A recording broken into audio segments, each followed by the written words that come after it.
Thank you for joining us for another episode of In Conversation with Fulbrighters. In this episode, we again spoke to Fulbright scholar and foreign correspondent Misha Zielinski, who's currently in Ukraine reporting on the invasion live from the city of Lviv. We spoke to Misha to get his thoughts on the current situation in Ukraine, how public morale is faring in the face of ongoing bombardment and devastation, and his thoughts on where the invasion is heading next. We hope you enjoy watching. Misha, thank you so much for joining us at this incredible, difficult time. Can we begin by you telling us where you're currently speaking to us from? Yeah, g'day, James. Good to see you, mate. So I am currently in Lviv, which is a city in the western part of Ukraine. It's about 75 kilometers from the border of Poland. So one of the most western major cities of Ukraine. I've been around Ukraine quite a bit, but I'm here right now. Right, and I'm sure you're getting sick of being asked this question, but what's the mood like in there at the moment? Lviv, the mood is a little unusual. Yeah, it's a refugee hub, right? So when I first arrived, it was literally people fleeing from the country. I mean, they still are. There's over 3.5 million, I think, have already gone out, over 1 million kids. So, a lot of people coming via Lviv to then get out to Poland or to Romania, to Hungary. But increasingly, the city is quite normal, even though it's been hit by 2 missile strikes, one on the outskirts at a military facility about 55 kilometers away, another 6 kilometers away. That was a aircraft maintenance repair facility. The mood is quite upbeat. Yeah, people are getting, I can sense that, like, we have sirens, every couple of hours of air raid sirens, and people, that appears to be wearing on people as you got to get up and go inside. But then at the same time, you see a lot of people walking around outside when the sirens are on. So it does normalise. But the mayor went to his press conference the other day, and he was saying that, look, it's clear that there's no safe cities in Ukraine. Putin can hit any city that he wants, but we need to get on with it. And Lviv is a very important economic hub and supply chain hub for the war effort itself. So it's not just about people getting out. It's also about making sure that the efforts in the East are being supported with the things that they need. So the mood here, I'd say, is stoic, positive. People are obviously stressed. It's a war, but overall morale is very high, mate. Yeah, that's amazing. And I do follow you on Twitter, and I've been watching some of your tweets. And one of the things that surprised me is some of your images of just the like being from the outside, over in Australia looking in, the amount of normality we see, the amount of times we see that things just seem like every day, that things are happening every day. And that's the sense I just get from talking to you now. Well, the thing is, like, I kind of think about this every time I sometimes walk around the city. Like, look how normal this is. You go sit in a restaurant, have a meal, or go get a coffee. But then you sort of think to yourself, well, what should happen? Or what should people be doing? Like, when I first arrived in Lviv, it was frenetic, right? It was about a week into the war. Putin was advancing everywhere.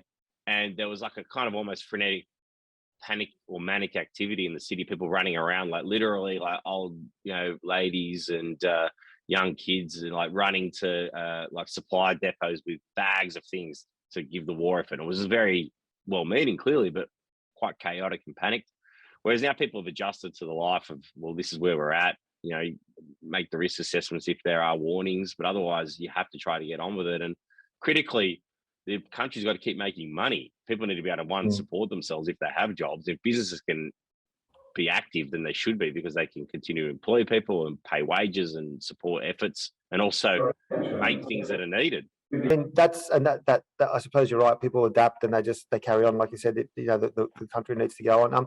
If you don't mind me asking, are there any personal stories or encounters that you want to share with us about your experience there? I mean, you've been there now for 5 or 6 weeks, so it'd be interesting to know if there's anything any sort of stories that stand out for you.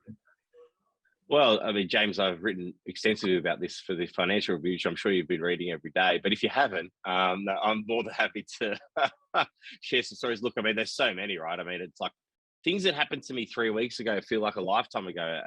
So a day here feels almost, days feel the same almost, apart from the incidents that occur. But a couple come to mind. I went out to the border. So I've been fundraising for a refugee center in Lviv, one of the main sort of efforts to move people out of the country. And we've raised $40,000 US, which is great. Which everyone that's given is an absolute legend, because they're literally saving lives. But I thought, look, I'll jump on one of these trips out to the border to see what it's like, what people go through. And so I went out. We lined up at the circus. not the Moscow Circus, old Soviet circus, Lviv State Circus.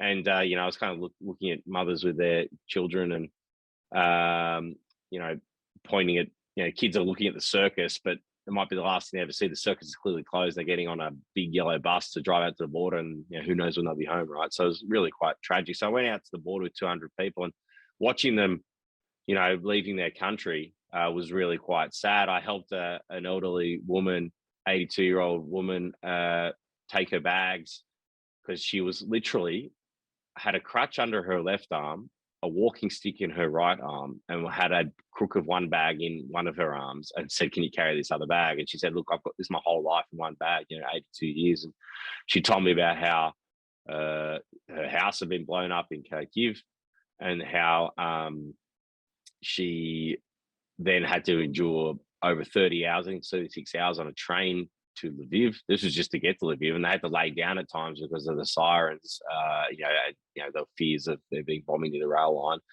And then she arrives in Lviv, no family, going to Belgium, which they find out that day more or less, and has no one waiting for her on the other side, and was like, you know, this is my life, right? And so that was just really quite striking. And you know, her description of, you know, there was like hell raining from the skies, and it was another 20 plus hours to Belgium, right? So it was a huge journey just to get to safety for her at 82. And I said, "What are you going to do?" She's, "I don't know." You know, and she's got no kids, and you know, that is one example. So I was watching her shuffle, you know, across the border, and you know, a woman of, you know, roughly my grandmother's vintage, probably a little younger. And I was thinking to myself, you know, it's very similar to what my family experienced 75 years ago, fleeing from Soviet oppression then. And you know, 75 years later, here we are, right? And so that was really quite striking for me. Another quick story, because there's so many, but I went out to Refugee, which is a steelmaking town about 850 kilometers from here. I went as part of a convoy that was delivering humanitarian supplies, food, medicine, etc., to the city. I caught a ride with them to see what it was like, and quite an intense story. But coming back, we thought, well, the guy I was with is a German guy who was here to help, and he said, "Look, there's no empty cars in wartime," which I agree with, because getting out of Kiev, I had to basically take a charitable ride from a couple of medical students who got me out of there, which was a whole other thing. And so I thought, you know, I need to be looking after people and paying the karmic gods as well. So we, you know, filled up the car. But the incredible bit about that was the kid had a broken back. And so we had to he'd fallen off a 5-story building a couple of days before, apparently. And so we had to carry him down 3 flights of stairs it was a stretcher made out of a door from a cupboard. So we carried him down, put him in the car, and then drove him 14 hours to Lviv's Children's Hospital. So he was 13 years old, and he didn't complain once. He's a tough bastard. So, you know, that's the sort of stuff you're seeing here. And, you know, the human stories behind this sort of tragedy you see, you know, on your phones or in your social channels or the TV news is quite something. And it's really the human toll here is catastrophic. The country is being destroyed, lives are being destroyed, millions of people being displaced. It's just a complete tragedy, mate. Yeah. Yeah, I mean, obviously the footage that we're seeing from here is unbelievable, but it must be just, you know, so many so many journalists from so many backgrounds are doing such an amazing job in documenting it, and you know, obviously some have lost their lives. You know, I think 2 Fox journos lost their lives, and so on. And I think it's amazing, and you know, and all power to you for being there to record, to record these tragic events. Hopefully, you know, we'd say we'll never forget, but we seem to be making the same mistakes over and over again. I suppose the issue about, if we're just concentrating on media for a moment, I mean, one of the things that's been discussed is just the trying to grapple with the information warfare that seems to be happening, you know, that's sort of shrouding the invasion. And often it's hard to tell what's propaganda, what's disinformation, what's real. I mean, how is it like for you, and how are you grappling with this and verifying information?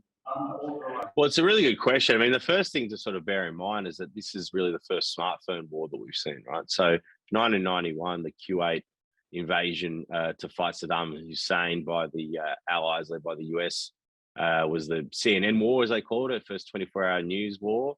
This is a smartphone war, right? So things are breaking in real time. People are filming things, you know, as they're happening, and really you're seeing a lot of information being crowdsourced by Ukrainians. Interestingly, though, the Ukrainian government have also sort of said, do not film our military installations. So that's illegal, but they enforce that quite closely. They tell you not to give away, other sorts of positions of, critical infrastructure or movements of troops, that type of stuff. Otherwise, they are very happy for you to sort of film things. But the incredible speed of information, you're right, there is a risk of disinformation. But I think the interesting thing in all this is that the Russians typically have been the experts of media manipulation, narrative manipulation, and disinformation. They've been really caught wrong-footed here, because I think the Ukrainians have done an extraordinary job in framing, along with the West and its allies. The US has been front-running the intelligence and basically declassifying intelligence in real time to understand what Putin's doing, which again is, I think, shocked Putin and boxed him a little, because he hasn't been able to kind of shape the narrative the way he likes to. He was hoping to basically say he'd been provoked, come in, decapitate the government, and then say, well, now my friends run the place, right? But that hasn't happened. And so the Ukrainians have been very good in framing the Putin invasion as a brutal, unnecessary war of choice. And they've been very good at highlighting the brutality. So it's relatively easy to verify information, because the pictures speak for themselves largely, and you get enough people in the area telling you something's happening, gives you confidence. You also you build relationships with people that you trust, who tell you things are happening, so you don't just take anything on face value, because overall, it is fast moving, and you want to be careful to be reporting the right things that are safe to report, that are true. But overall, it's very hard to hide the truth out there. So Russia can't call this a peace operation when they're bombing civilian hospitals or children's hospitals or drama theaters with civilians. Like, the truth comes out, and everyone has a phone where everyone is able to say what's happening. So, certain cities it's more difficult to get information out, because they've been able to cut. There's no journalists, and they've also cut some of the infrastructure for mobile technology support, etc. But overall, the truth is coming through, because the pictures speak for themselves. And so Putin is unable really to frame a narrative where Russia doesn't look like what it is, which is a brutal killing machine of Ukrainian citizens. Yeah, on that front, the way that the Western media is discussing or describing what's happening, it keeps on referring it as a miscalculation from Putin, both in the amount of, like you said, a quick decapitation, in controlling the narrative, in thinking that the size of the army would quickly overrun Ukrainian forces. Is that how you feel? Do you think that's indeed the case? Was a miscalculation about how both the Ukraine's, the resistance from within Ukraine's been, but also the way that the West has kind of, in a way, rallied and cut down access to SWIFT and other aspects, and like I said, and not being able to control the story. Well, this is a disaster for Putin. Let's be clear about this. This is a complete and utter disaster. There's not one measure that you'd say this has gone well for Putin. His economy, as you've pointed out, is completely tanked. Domestically, he's got a lot of disgruntled billionaire oligarchs. There's about 1,000 people that run Russia, and I'd say about 999 of them think this is going badly, but they're not afraid. They're all too afraid to tell their boss. So you look at the military strategy; it's gone terribly. The Red Army has been humiliated by a relative, not economic, but military minnow has frustrated this huge army that Putin has. And what we found out is, can a middle-sized economy run a superpower military? It appears that it probably can't. Now, the problem, of course, is that as Putin has gotten more frustrated, he's getting more brutal in his tactics. At the beginning, they were trying to make it very clear that they were attacking military installations. Now they're going for maximum bombardment and fear and damage of cities and of civilians. And so, even though Putin's losing the war, his armies are performing terribly. The logistic chains are terrible. They're running out of fuel in parts. There's not enough food. The soldiers have low morale, because they're told they were either going on training exercises or told that they were going to be greeted as liberators. That's all going very badly. But even if Putin loses, he can still destroy Ukraine on the way out. He can destroy the whole world on the way out if he wants. But overall, it's hard to see when you look at Russian prestige, when you look at Russia's economy, when you look at their military strategy, when you look at their concern about not having Ukraine be a pro-Western nation. It's all a failure. I'm the last one. Ukrainian self-identity here, he's been bombarding cities where they've principally been traditionally Russian speakers. Those cities are now heavily anti-Putin.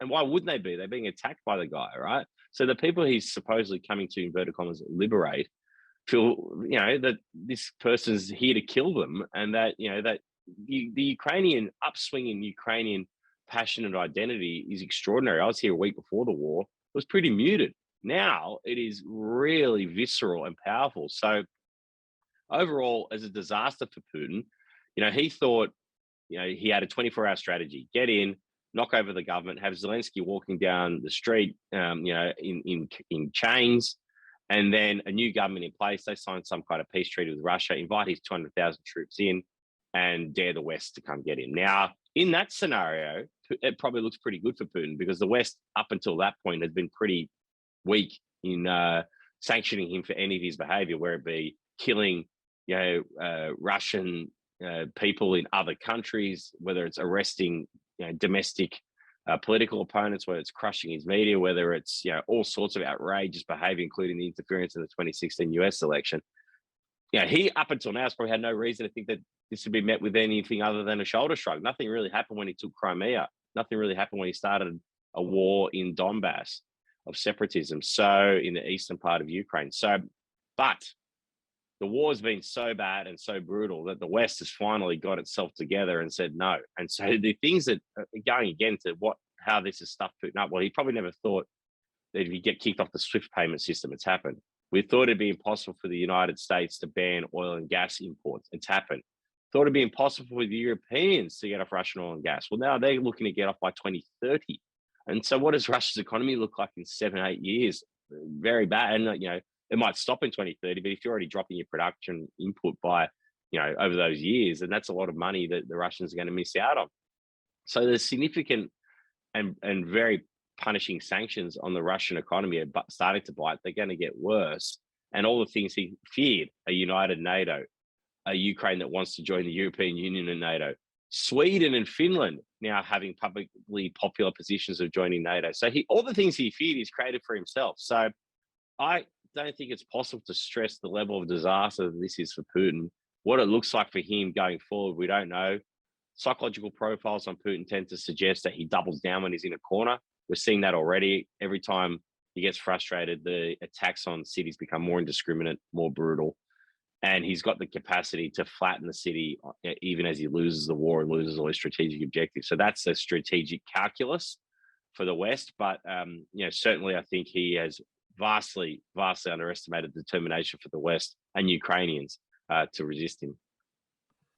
Yeah, I mean, I think that's the interpretation I'm getting as well. And just thinking back about the last time we spoke, we were talking about the dangers that authoritarian regimes are posing to democracies, and this is pretty prescient in retrospect. And I think I know that we were probably talking about other dimensions. I don't know if you're thinking about this, but it was definitely insightful, like I said, in hindsight.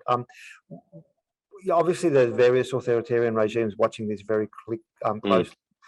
What do you think they're taking away from this? Is it this lesson that the West can unite, or do you think it's a more brutal lesson? Well, I think it's interesting, right? So you're right. Like, my expertise is what we call political warfare. So I call it everything other than bombs, planes, and soldiers, right? And what we have now in Ukraine is, bomb, planes, and soldiers. You've got a totalitarian regime deciding that's going to gobble up a free democracy next to it because it just doesn't like the idea of it existing. And, that's extraordinary. We haven't seen a land war now in Europe since World War II. So the idea that this would happen in a very sort of similar historic manner is chilling for everyone.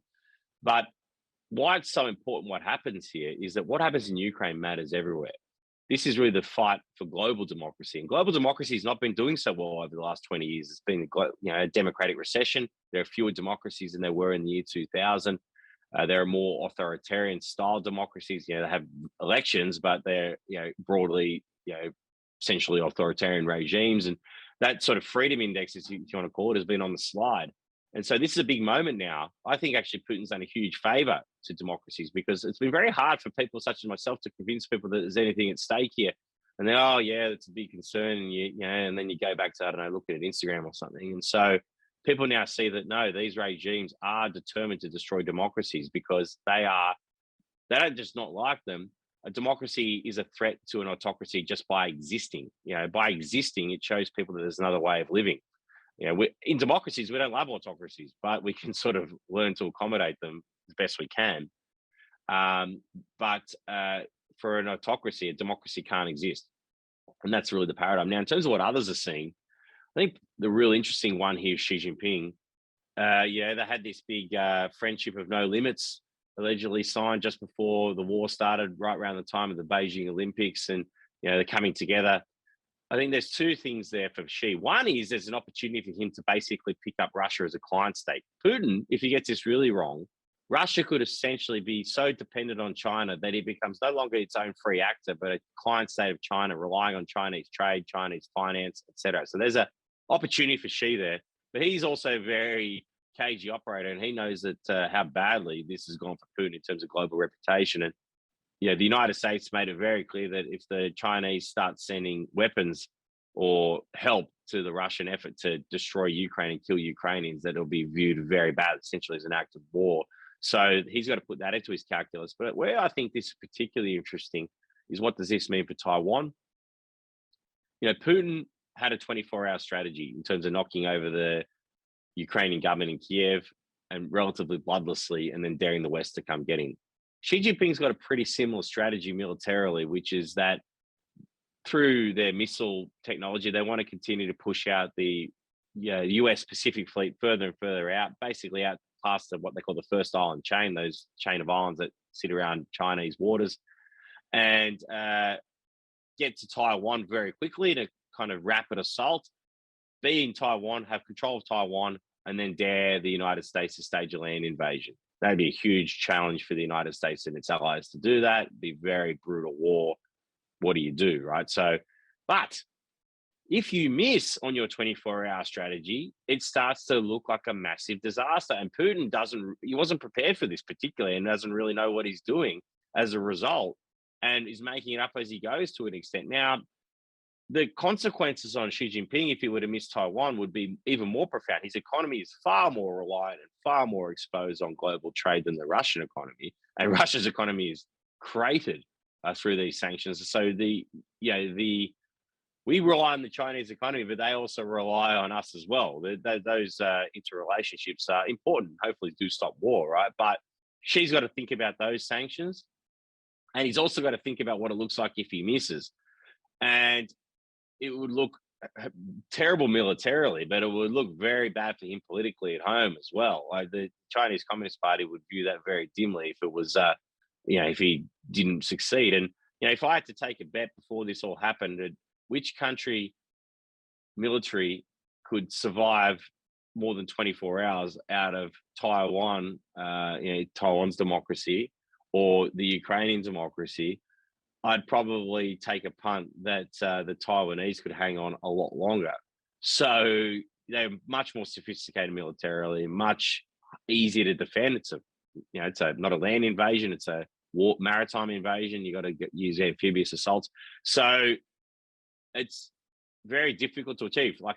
Plans on a map versus plans when there's hot fire underway are very difficult and different. So I think that calculation is the interesting one, and watching what Xi does with Taiwan now, I think is the big, the big thing that we should be looking out of the, hopefully once this Ukrainian situation resolves itself and Putin can be convinced to go back to Russia with his armies and leave them alone. I think what we see in Taiwan will be interesting, because everyone was thinking of a 2027 window of invasion where you see this peak of build up for the Chinese and the sort of the catch up with the US military at that point, and the US new kit not coming online. That was the window.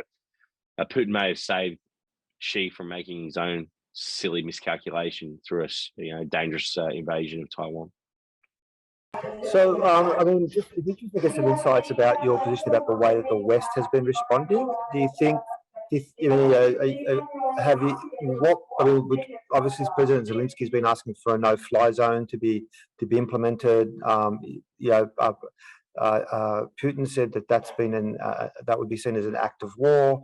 Obviously, a lot of hesitancy to do that. But what do you think should be the West's next steps here? It looks like we've seen maximum economic pressure from most players, but what the sending of some military, obviously aid, but what else do you think the West should be doing? Well, the thing about the response thus far is that it's been stronger than most people anticipated. It's been slower than it could have been.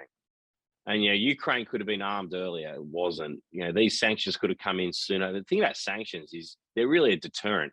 So once someone's gone to war, the sanctions have kind of failed, right? If the purpose is to stop Putin from going, then he didn't either believe that they could hurt him or he didn't believe that they would happen.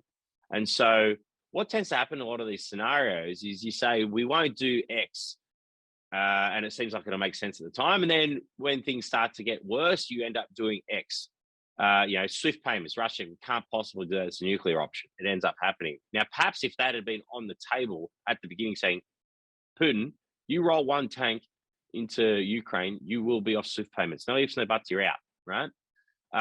Maybe he may have thought about it differently. His calculus may have been different. We don't know, of course, but sanctions are a deterrent. They're not really a punishment. And so once you're in that scenario, they're kind of broadly failed. And so that's one of the mistakes here, is that we've not moved fast enough or strongly enough or signaled strength enough. In terms of the military assistance, yeah, you're right. Every politician I speak to, every activist I speak to, their message is, it's called a no-fly zone in military terms. In Ukrainian terms, they call it close our skies. They say to me, we're dying on the ground. You need to close our skies so that we can win on the ground. So that's a message. Now, no-fly zone, what does that mean? Well, for the NATO, essentially the United States, to enforce a no-fly zone over Ukraine, that would mean shooting down Russian planes. And that's, frankly, World War III. So that needs to be avoided. I'm very forward-leaning on as many things we can possibly do to help Ukrainians and to punish and deter the Russian Federation under Putin. But, I don't think any of us are up for World War III. And so that needs to be very carefully considered. However, there are lots of things that can be given to the Ukrainian army right now to help them fight. They've got a lot of good kit for killing tanks. So they've been smashing Putin's armies on the ground. And he's really struggled to advance into any major cities. He hasn't taken any really major cities. And that's why he's resorting to bombardment, because he can't get in there, because the Ukrainians have been armed very effectively with handheld missile technology, Patriot technology to take out tanks, and Stinger missiles to take out helicopters and planes, but they're close range. So where the asymmetry is, where the advantage that Ukrainians need and to knock over the advantage that the Russians have, is that they need ability to stop mid and long range attacks from the Russians. So missile defenses and also air defense, to be able to stop jets in their airspace, because it's very significant having air superiority for a military, and it's helping the Russians fight and kill Ukrainians, and it's stopping the Ukrainian military being as effective as it possibly could be. It's been highly effective. And so I think the West, we should really take a bet on the Ukrainians here, who have fought so valiantly and so courageously, and say, we're going to give you the stuff you need. We're going to give you things out of former Soviet states that you know how to use, because you need to be able to train how to use them. We're also going to train you how to use the more advanced kit as well, because there's nothing thus far that I've seen that gives me confidence that Ukrainians aren't up for the fight. So let's arm them for that fight. If we can't close the skies ourselves, let's give them the stuff to close their own skies, is my view. And let's do it now and not be waiting 2 months' time and see cities like Kiev as rubble, other cities, Mariupol as rubble. That would be, and then what? We close the skies over millions of dead Ukrainians and cities that have been destroyed. I mean, if we're going to do it, let's get real and let's do it now. Misha, thanks so much for your time. I suppose I just got one more question I want to put to you. And I suppose it's I'm sure the question again you've been asked a lot of, and the brutal war, the stalemate, Russia moving to Putin looking at bombing a Ukraine submission and not succeeding. We're not sure what he'll do on the way out. But I mean, given everything we've discussed today, how do you see this ending? Not necessarily just what I'd like to hear what your hope is, but also I suppose what do you think, being pragmatic about what's next? Yeah, so let's split those two. So pragmatism is that we want to see a ceasefire as soon as possible, right? So every time Zelinsky's people are meeting with Putin's people. You hope there's going to be some kind of ceasefire. It hasn't appeared to be happening. Russians have still got a relatively maximalist position, which is essentially saying the Ukrainians need to disarm themselves, become completely neutral, never join NATO, etc. The whole NATO thing is quite interesting because deep down, I think everyone knows that Ukraine is never joining NATO, but the principle for the ability for any nation to join NATO if it wants to is essentially what we're arguing over here. Having said that, Ukraine clearly needs to be able to maintain its own military because it has aggressive neighbors. So the idea that it would give away its army, gave away its nuclear weapons in 1994 under the Budapest Agreement, and was promised that if it did that, it would never be invaded and that it would have its territory defended should it come to that. And so that has not happened when the Crimean annexation happened and the Donbass war started. But, Zelensky signaled that he's prepared to look at not joining NATO. He's sort of got that in his language there. The problem is, what does an off-ramp look like for Putin? If you look at, if you were to say, what does a fair, non-emotional deal look like? Maybe it looks something like NATO, Ukrainians agree not to join NATO. The Russians get to keep Crimea, and there's some kind of autonomous regions in those Donbass zones of Donetsk and Luhansk. That was what the Minsk II agreement was. So Putin already had that before invading. And he was saying it hasn't been enforced, but so what has he really gained out of having his armies humiliated and his economy crushed? He's gained what the agreement on the piece of paper he had before he went in. So that is the real concern here, is that the humiliation of Putin's armies, the showing up of his lack of strategic acumen. I mean, the idea that Putin is some kind of master strategist I've never believed it, but it should be gone after this, because, as I said, every single thing that he is, the consequence of all his actions have been diabolical. Like, the two big things that the Russians want in their foreign policy is NATO allies being divided and squabbling amongst themselves, and the Germans never rearm. Well, the Germans are rearming for the first time in 75 years. We never thought we'd see it. It's happening. So well done, Vladimir Putin. And the West NATO allies have never been more aligned and more united. So he's achieved the two things he fears the most. And probably lastly, he fears Ukrainian independence. So let me tell you, whenever I speak to Ukrainians, they're more determined than ever to have their own country. So what does it look like? I don't know. It is hard, personally. I think it's really as much a question for Russians as it is a question for Ukrainians and the West. You just saw Alexander Navalny sentenced to 9 years of prison, for political sedition. Essentially, he's a political prisoner of Putin now. So he's the notional head of the opposition. And so, it's hard to imagine that the Russian Federation can rejoin the world of nations with Putin as its leader, given what he's done. And it's hard for him psychologically, I think, and it's hard given what's happened. Hard to find a reset given everything that he's done here. The war crimes that we're seeing on a daily basis right across the Ukrainian country are terrible. And so you say, okay, we're going to let you back into trading. We're going to let you do all the things despite everything you've done.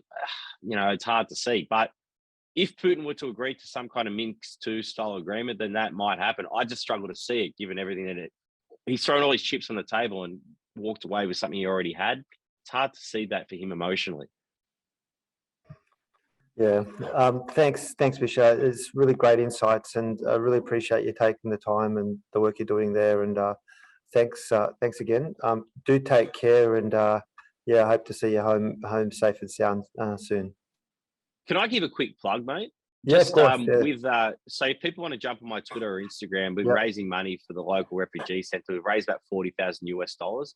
That money goes to helping principally women and children, because men are compelled to fight. 18 to 60-year-olds have to fight. So women and children get to safety. So it's literally saving lives. It funds the buses, the food, etc., to get people out over the border to safety. I saw it myself firsthand. It's hard to donate at the moment. Like, there's lots of asks for donations, and there are also, unfortunately, some shonks out there. It's completely legitimate. The money goes directly. And, please give, because you are saving lives. But thanks for having me on. It's great to be with my Fulbright family. So we'll catch up soon, no doubt, for a beer somewhere, maybe in Canberra, maybe in Sydney. Yeah, I hope so. Take care, mate. Cheers.